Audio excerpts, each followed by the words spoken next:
এই যে ইন্ডিয়া কোন আর পাকিস্তান, সাউথ আফ্রিকা, ইংল্যান্ড বা অস্ট্রেলিয়া, এই দলগুলা বাংলাদেশের ক্রিকেটকে দেখপারই পায় না। বাংলাদেশ ক্রিকেট দল যদি ভালো করে তাও এরা নাক ছিটকাবেই, এরা অপমান করবেই, ছোট করে দেখবেই। এটা তাদের অভ্যাস। আবার বলতে পারেন যে এদের নিয়তি থাকে বাংলাদেশকে ছোট করা।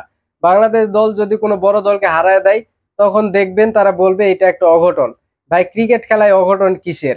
যারা যেদিন ভালো খেলবে তারাই জিতবে, এইটাই ক্রিকেটের নিয়ম। এখানে অঘটনের কি আছে ভাই? আর একটা বিষয় হচ্ছে, বাংলাদেশ দলও এমন, এরা আইসিসি টুর্নামেন্ট গুলাতে গিয়ে এতই বাজে পারফরমেন্স করে, এদেরকে নিয়ে যে ভালো কিছু বলবে এটার স্কোপ রাখে না।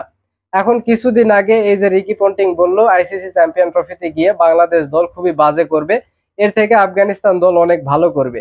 আপনারা আসলে ভেবে দেখেন তো এই কথাটা কতটা যৌক্তিক। তার কি এটা মাথায় রাখা উচিত ছিল না যে লাস্ট যে চ্যাম্পিয়ন ট্রফি হয়েছে সেখানে কিন্তু বাংলাদেশ সেমিফাইনাল খেলছে? এখন আমার কথা হচ্ছে ভাই, আপনারা আপনাদের আগে নিজের পেছন দিকে তেল দেন। কারণ হচ্ছে এই যে অস্ট্রেলিয়ার যে টিমটা এখন যে আপনার রিসেন্টলি আপনার কি বলে শ্রীলঙ্কার সাথে সিরিজ খেললো, ওডিআই সিরিজটা 2-0 ব্যবধানে হারছে, একদম হোয়াইট ওয়াশ হয়েছে। এখন এই দুইটা ম্যাচে দেখবেন অস্ট্রেলিয়া 200 রানও করতে পারেনি, দুইটা ম্যাচেই 200 রানের আগেই অল আউট হয়েছে। একটা ম্যাচে, প্রথম ম্যাচে হচ্ছে 167 রানে অল আউট হয়েছে, সেকেন্ড ম্যাচে আপনার 107 রানে অল আউট হয়েছে। এই টিমটা তো অস্ট্রেলিয়ার এই টিমটাতে কিন্তু আইসিসি চ্যাম্পিয়ন ট্রফির যে স্কোয়াড, সেই স্কোয়াডই খেলছে, তাও এই অবস্থা। এখন কথা হচ্ছে আপনারা আপনাদের নিজের চরকায় আগে তেল দেন।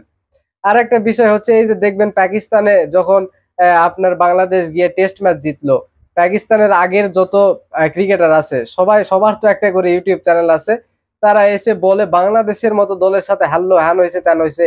তাদের কি মনে থাকে না পাকিস্তান বাংলাদেশের সাথে বাংলাদেশের মাটিতে হোয়াইট ওয়াশ হয়ে গেছে, এছাড়াও অনেকবার হারছে? এগুলা তাদের মনে থাকে না? ওইটা কি নতুন? প্রথমবার জিতছিল ওই পাকিস্তানের বিপক্ষে, টেস্ট অবশ্য প্রথমবার। তারপর ধরেন আপনার এই যে ইন্ডিয়ার সাথে খেলতে লাগলেও এরকম নানা রকম কথা বলে। ইন্ডিয়া কি বাংলাদেশের সাথে একবারও হারেনি?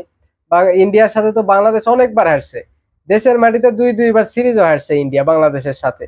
এগুলা কি তাদের কথা বলার আগে মনে থাকে না?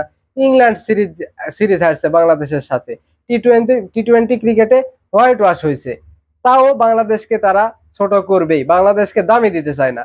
অস্ট্রেলিয়া হারছে, টি-20-তে হেরে গেছে বাংলাদেশ থেকে, যেরকম পিছেই খেলা হোক না কেন। মোট কথা হচ্ছে হারছে, সব টিমই হারছে, সব টিমকেই মোটামুটি অনেকবার করে হারাইছে, তাও বাংলাদেশকে এই দলগুলা দামি দিতে চায় না, বাংলাদেশকে পাত্তাই দেয় না, বাংলাদেশকে শুধু অপমান করে সব সময়। মানে যেহেতু বাংলাদেশ ক্রিকেটের একজন দর্শক, যদিও বাংলাদেশ ক্রিকেট যে খুব ভালো এটাও বলতেছি না আমি, তাও এই কথাগুলা শুনতে খারাপ লাগে, অপমানজনক কথাগুলা শুনতে খারাপ লাগে, যার জন্য এই কথাগুলা বলা।